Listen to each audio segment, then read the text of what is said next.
Answered in kind. 78. The Costume and the Mirror. Inspired by Mr. Sharp. There is a peculiar ritual that human beings perform when they feel uncertain about themselves. They reach for a costume. Not always cloth and thread, though sometimes that too, but more often a costume of ideas, labels, tribes, slogans, flags, allegiances, phrases repeated until they feel like armor. The costume says, I belong somewhere. I am on the right side. I am one of the good ones. And for a time, this works. It is intoxicating. To place oneself within a camp, a faction, a bannered enclosure of certainty produces a sensation not unlike standing behind castle walls while shouting down at the valley below. The world simplifies. Complexity collapses. Nuance becomes treason. And the soul, hungry for belonging, finds temporary relief. But the relief is not the same thing as peace. Because the costume must be constantly adjusted. It must be defended, polished, reiterated, advertised. One must signal allegiance again and again and again, lest the tribe suspect apostasy. So, a particular tone begins to creep into the voice of the one wearing the costume.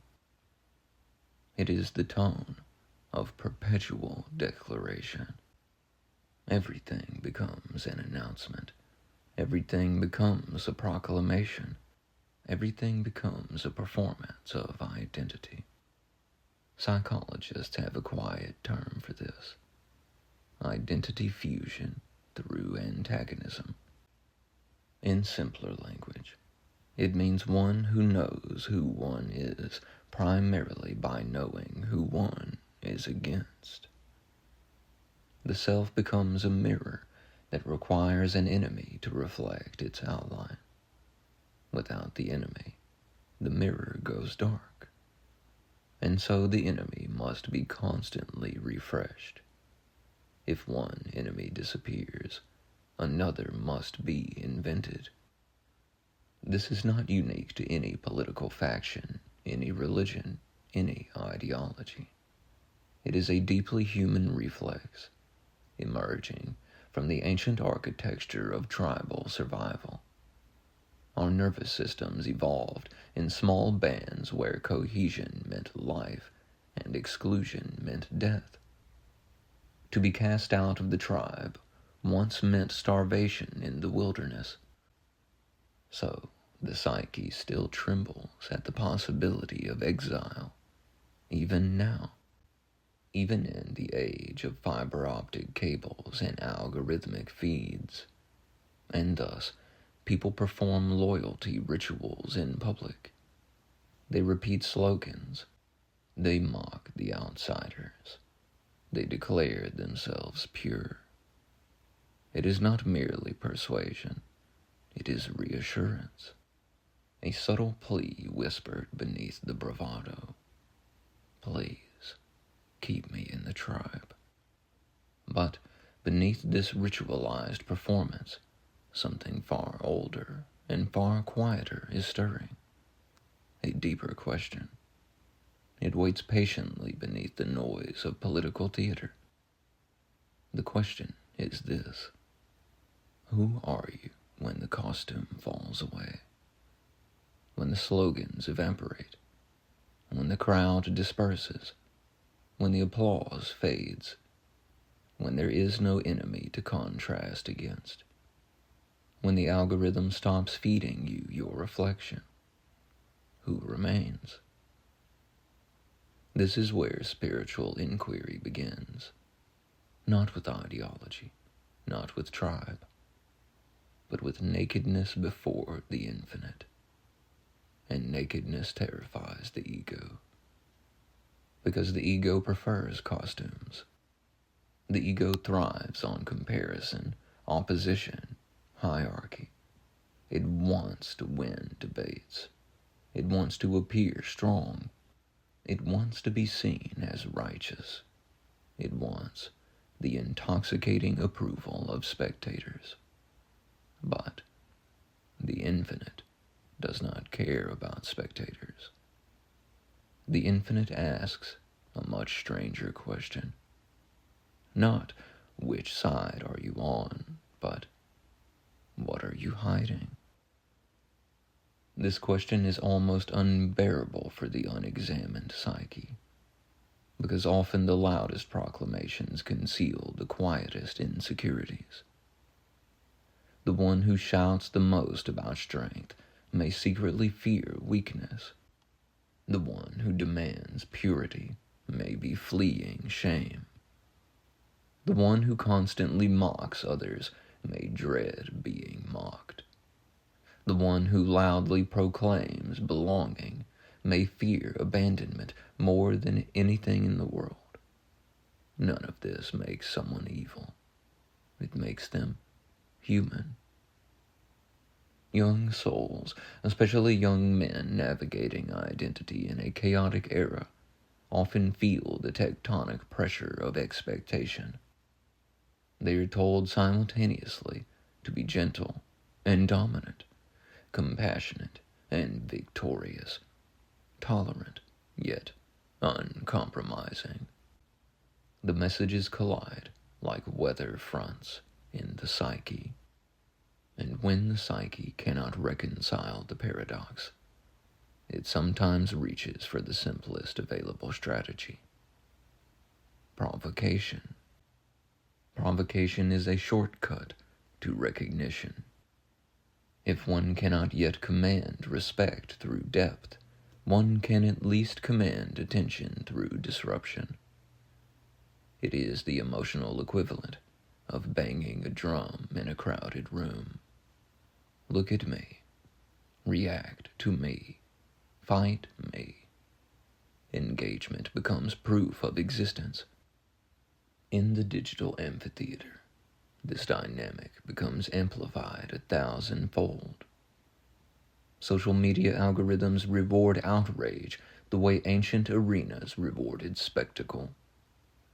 The gladiators who provoke the loudest reactions are elevated, shared, repeated.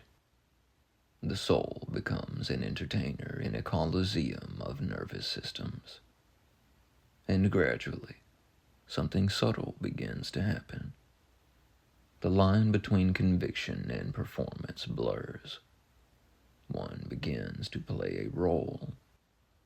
The role must become more exaggerated over time to sustain attention, more incendiary, more absolute, more theatrical. Soon the persona begins to devour the person, and yet, beneath all this noise, there remains something inviolable, a quiet witness. Mystics across centuries have spoken of it. In the language of the I Am, it is the presence. In A Course in Miracles, it is the quiet self beyond the ego's dream. In the language of alchemy, it is the incorruptible gold hidden within the base metal of personality. This presence does not shout. It does not debate. It does not need enemies. It simply observes, and it waits. It waits for the moment when the performer grows tired, because eventually every performer does. The costume grows heavy. The slogans begin to feel hollow. The endless battle against shadows becomes exhausting, and a strange thought begins to appear at the edge of consciousness. What if I don't need to prove myself at all? This thought is the beginning of liberation. It is the moment when the warrior lays down the borrowed armor and begins to feel the air on their skin. At first, this nakedness feels terrifying, but gradually, something astonishing occurs. Without the armor, the soul can finally breathe. Without the slogans, the mind can finally think. Without the enemies, the heart can finally perceive. And then one sees a truth that the tribes rarely teach. Most of the people on the opposing side of your ideological battlefield are not monsters. They are frightened human beings performing their own costumes. They too want belonging. They too want meaning. They too want to feel like the good ones. The costumes differ. The longing underneath is the same. This realization does not require abandoning one's convictions. Convictions can remain. Principles can remain. Values can remain. But the feverish need to perform righteousness begins to dissolve. And something far more formidable emerges. Inner authority.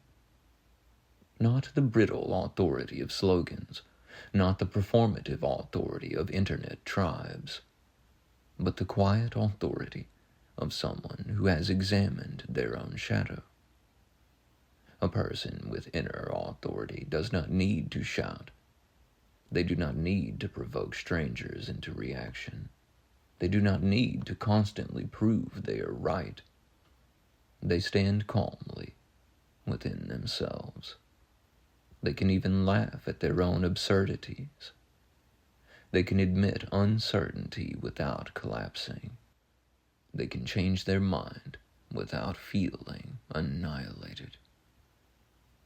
This kind of strength is rarer than ideological certainty, but it is infinitely more powerful because it cannot be taken away by ridicule, defeat, or shifting cultural winds.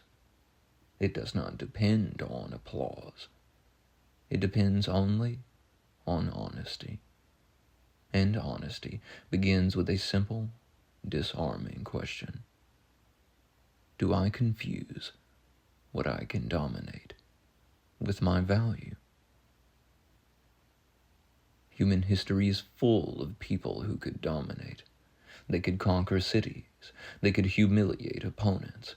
They could win arguments. They could command crowds, yet many of them were profoundly unhappy. Because domination is not the same as dignity. Victory is not the same as wholeness. Applause is not the same as love. The soul knows the difference, even when the ego does not. So perhaps the most radical act in our age of performative certainty is not louder declarations. It is self-reflection. It is the willingness to stand alone in the mirror of the infinite and ask, if every label were stripped away, if every tribe disappeared, if every audience went silent, who would I be? The one who can face that question without flinching has begun the real work. And that work is not political. It is alchemical. The transmutation of noise into awareness. The transformation of reaction into insight. The discovery that beneath all the costumes, left and right, sacred and profane, winner and loser, there is a luminous consciousness that has never needed a tribe to justify its existence. That consciousness is not fragile. It is ancient. It is vast. and it is waiting patiently for the day when we finally grow tired of shouting in the Colosseum and remember the quiet majesty of simply being. When that day comes, the costumes will fall away like autumn leaves, and humanity will discover that beneath all the slogans, all the factions, all the endless debates, there was always something infinitely more interesting hiding underneath. The naked soul before the infinite. And the infinite, it turns out, was never asking which side we were on, only whether we were brave enough to be seen. Vulnerability is not weakness. It is an opportunity to be met as you truly are.